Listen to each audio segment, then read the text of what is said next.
اس وقت تک مشرقی پاکستان کا اعتماد متزلزل نہیں ہو سکتا۔ لیکن دونوں رہنماؤں کے بعد ایک چھوٹا سا واقعہ بھی ناراضگی اور اضطراب پیدا کر سکتا ہے۔ ابوالکلام آزاد پھر پیشن گوئی کر رہے ہیں: میں محسوس کرتا ہوں کہ مشرقی پاکستان کے لیے بہت طویل مدت تک مغربی پاکستان کے ساتھ رہنا ممکن نہ ہوگا۔ دونوں خطوں میں کوئی بھی قدر مشترک نہیں سوائے اس کے کہ دونوں طرف رہنے والے اپنے آپ کو مسلمان کہتے ہیں۔ اس کی مزید تشریح ابوالکلام آزاد نے اپریل 46 میں کی۔ حقیقت یہ ہے کہ دنیا میں کہیں بھی مسلمان پائیدار سیاسی اتحاد پیدا ہی نہیں کر پائے۔ عرب دنیا کی مثال ہمارے سامنے ہے۔ جناب آزاد پھر کہتے ہیں: مشرقی پاکستان کی زبان، رواج اور رہن سہن مغربی پاکستان کی اقدار سے مکمل طور پر مختلف ہیں۔ انہوں نے آگے چل کے اسی انٹرویو میں کہا: پاکستان کے قیام کی گرم جوشی ٹھنڈی پڑتے ہی اختلافات سامنے آنے شروع ہو جائیں گے جو جلد ہی اپنی بات منوانے کی حد تک پہنچ جائیں گے۔ عالمی کی جنگ میں یہ اختلافات شدت اختیار کریں گے اور پاکستان کے دونوں حصے الگ ہو جائیں گے۔ یاد رہے مولانا ابوالکلام آزاد یہ بات اپریل 1946 میں کہہ رہے ہیں۔ وہ پھر فرماتے ہیں: مشرقی پاکستان کی علیحدگی کے بعد مغربی پاکستان خطے میں موجود تضادات اور اختلافات کا میدان جنگ بن جائے گا۔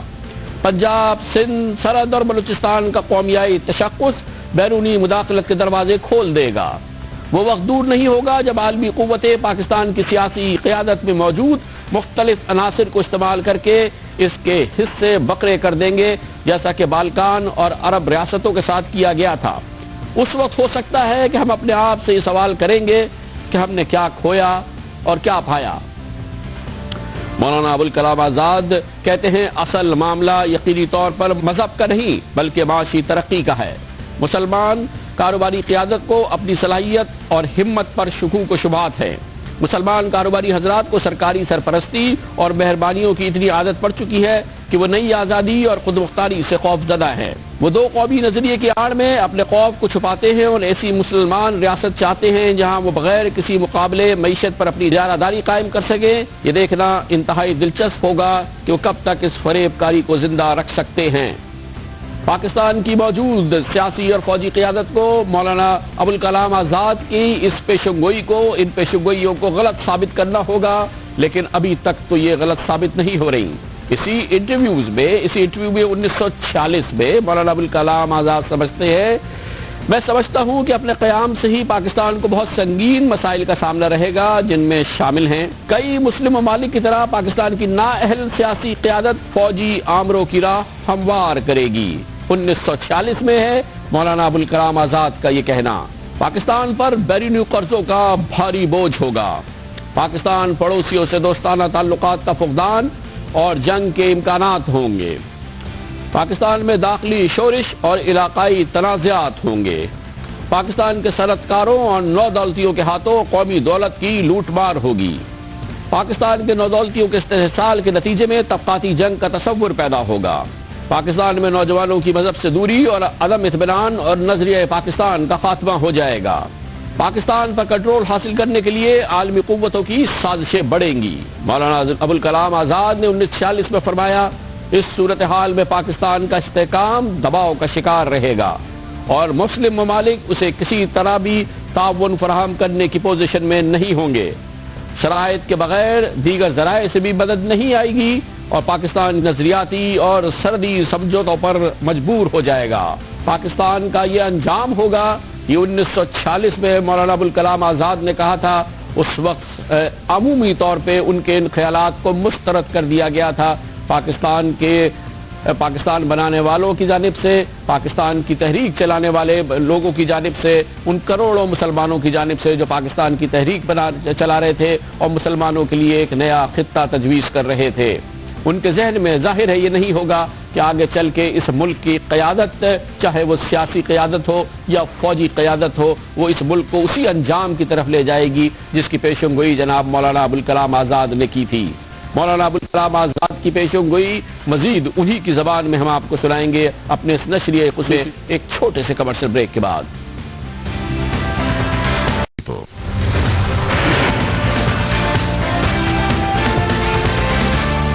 Welcome back. 72ویں یوم پاکستان کے اس خصوصی نشریے میں وقت سے قبل ہم نے آپ کو تفصیل سے بتایا کہ پاکستان کے مستقبل کے بارے میں ہندوستان کی تقسیم سے پہلے ہندوستانی کانگریس کے رہنما مولانا ابوالکلام آزاد نے پاکستان کے مستقبل کے بارے میں کیا نقشہ کھینچا تھا، ان کے خیال میں پاکستان کس طرح کا بننے والا تھا۔ پاکستان کے بانیان کے ذہن میں بھی پاکستان کا ایک نقشہ تھا، لیکن افسوس اور صد افسوس کی بات یہ ہے کہ آج 65 سال کے بعد جو پاکستان کی شکل نظر آتی ہے، پاکستان کا رنگ روپ نظر آتا ہے، وہ مولانا ابوالکلام آزاد کے تصور سے قریب اور بانیان پاکستان کے تصور سے اتفاق کی بات ہے اور افسوس کی بات ہے، اس سے فی الحال دور نظر آتا ہے۔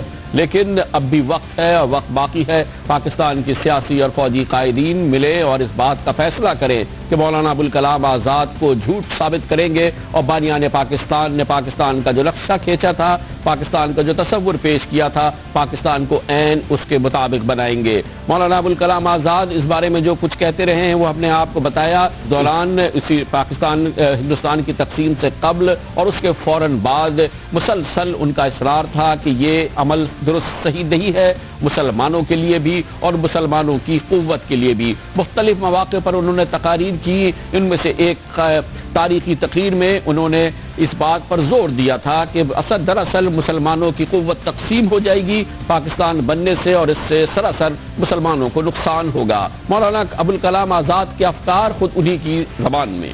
اس زمین کو پاک اور ناپاک کے درمیان تقسیم کرنا ہی اسلامی تعلیمات کے منافی ہے۔ دوسری یہ کہ یہ پاکستان کی اسکیم ایک طرح سے مسلمانوں کے لیے شکست کی علامت ہے۔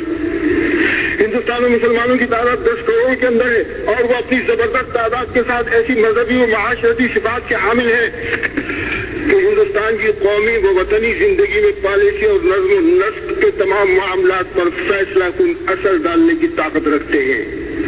پاکستان کی اسکیم کے ذریعے ان کی یہ ساری قوت و صلاحیت تقسیم اور ضائع ہو جائے گی۔ ظاہر ہے یہ تصور اور یہ ویوز ہے، یہ تصور ہے ہندوستان کی کانگریس پارٹی کا تقسیم سے قبل۔ ضروری نہیں ہے کہ ہم مذہبی جذبے اور قومی جذبے سے سرشار ہو کے ان ویوز کو تسلیم جب ہم نے نہ کیا، اور ضروری نہیں ہے کہ ہم آج بھی تسلیم کریں، لیکن یہ ایک پوائنٹ آف ویو ضرور ہے جو مولانا ابوالکلام آزاد نے جب پیش کیا تھا اور تاریخ کے ورق سے ہم نے آج کے دن کے حوالے سے اسے دہرانا مناسب سمجھا ہے۔ مولانا ابوالکلام آزاد بھی تقریروں میں بارہا یہ بھی کہتے رہے تھے کہ تقسیم کے بعد دراصل پاکستان میں مغرب کا تسلط قائم ہوگا اور پاکستان میں مغرب کی اس وقت کی مغربی قوت اور عالمی قوت برطانیہ کا تسلط ہے، پاکستان پہ اس کی حکمرانی ہوگی۔ یہ بات بھی مولانا ابوالکلام آزاد کی غلط ثابت نہیں ہوئی۔ میرے بھائیو، میں آپ کو اس واقعے کی روشنی میں یہ بتانا چاہتا ہوں کہ جب لارڈ ویل کی جگہ لارڈ ماؤنٹ بیٹن ہندوستان کے آخری وائسرائے مقرر ہو کر آئے اور انہوں نے دھیرے دھیرے سردار پٹیل، جواہر لال نہرو، گاندھی وغیرہ کانگریسی رہنماؤں کو تقسیم کا نظریہ قبول کر لینے پر آمادہ کر لیا، بالآخر 3 جون 1947 کو ہندوستان کو 2 ریاستوں میں تقسیم کر دینے کی تجویز کا اعلان کر دیا گیا۔ میرے بھائی، یہ اعلان دراصل نہ تو ہندوستان کے مفاد میں تھا نہ مسلمانوں کے مفاد میں، اس سے صرف برطانوی مفاد کی حفاظت مقصود تھی، اس لیے کہ ہندوستان کی تقسیم اور مسلمان اکثریت کے صوبوں کی الگ ریاست قائم کر دینے سے برطانیہ کو بر صغیر میں اپنے پاؤں ٹکانے کا موقع حاصل ہو جاتا تھا۔ ایک ایسی ریاست جس میں مسلم لیگ کے نام سے برطانیہ کے پسندیدہ افراد برسر اقتدار آ جائیں گے، مستقل طور پر برطانیہ کے زیر اثر رکھی جا سکتی تھی اور اس کا اثر ہندوستان کے رویے پر بھی پڑنا لازمی ہوگا۔ ہندوستان جب یہ دیکھے گا کہ پاکستان میں انگریزوں کا اثر ہے تو وہ اپنے یہاں بھی انگریزوں کے مفاد کا لحاظ رکھے گا۔ آخرکار 14 اگست 1947 کو ہندوستان تقسیم کر دیا گیا۔ پاکستان اور ہندوستان کی 2 آزاد ریاستیں وجود میں آ گئیں جو یکساں طور پر برطانوی کامن ویلتھ کی ممبر بننے پر راضی ہو گئی اور پھر بدترین خدشات صحیح ثابت ہونے لگے۔ ایک فرقہ دوسرے فرقے کا بدترین دشمن بن کر قتل عام، غارت گری اور لوٹ مار پر اتر آیا۔ خون کی لکیروں کے ساتھ 2 ملکوں کی سرحدیں کھینچ جانے لگی اور افسوس یہ مسلمان تقسیم در تقسیم ہو کر رہ گئے۔ انگریز کی یہ سازش تھی یا نہیں؟ تقسیم کر جو برصغیر کی تقسیم ہوئی اس کے لیے جو تحریک چلائی گئی اس کے پیچھے یہ چیزیں کار فرما تھی یا نہیں؟ لیکن بہرحال ہوا وہی انجام جس کی جانب مولانا ابوالکلام آزاد اشارہ کر رہے تھے کہ ایک طرف تو پاکستان میں مغرب کا تسلط قائم ہوگا، پھر اس کے مقابلے میں بھارت میں بھی مغرب کا تسلط قائم ہوگا، ایک دوسرے ملکوں کو ایک دوسرے کے خلاف مغرب ہی لڑائے گا اور ایک دوسرے کو تقسیم کر دے گا۔ مولانا ابوالکلام آزاد نے یہ اعلان کیا تھا اس وقت، اور ان ویوز کا اظہار اس وقت کیا تھا جب بر صغیر تقسیم ہو رہا تھا۔ اسی وجہ سے انہوں نے اسی دوران یہ بھی کہا تھا کہ پاکستان کے بننے کے بعد مسلمانوں کی قوت تقسیم ہو جائے گی اور پاکستان میں دراصل مغرب کا ایسا تسلط قائم ہو جائے گا جس سے چھٹکارا ممکن نہیں ہوگا۔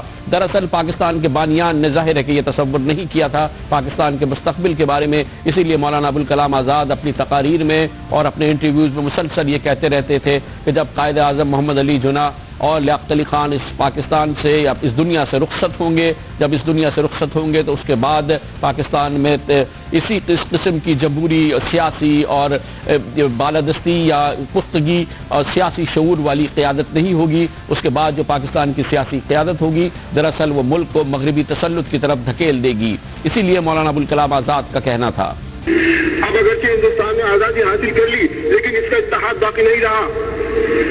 پاکستان کے نام سے جو نئی ریاست وجود میں آئی ہے جس میں برطانیہ کے پسندیدہ افراد کا برسر اقتدار طبقہ وہ ہے جو برطانوی حکومت کا پروردہ رہا ہے، اس کے طرز عمل میں خدمت خلق اور قربانی کا کبھی کوئی شائبہ نہیں رہا ہے اور صرف اپنے ذاتی مفاد کے لیے یہ لوگ پبلک کے کاموں میں شریک ہوتے رہے ہیں۔ اور پاکستان کے قیام کا صرف ایک ہی نتیجہ نکلا ہے کہ بر صغیر میں مسلمانوں کی پوزیشن کمزور ہو۔ پروگرام کا بچہ ہے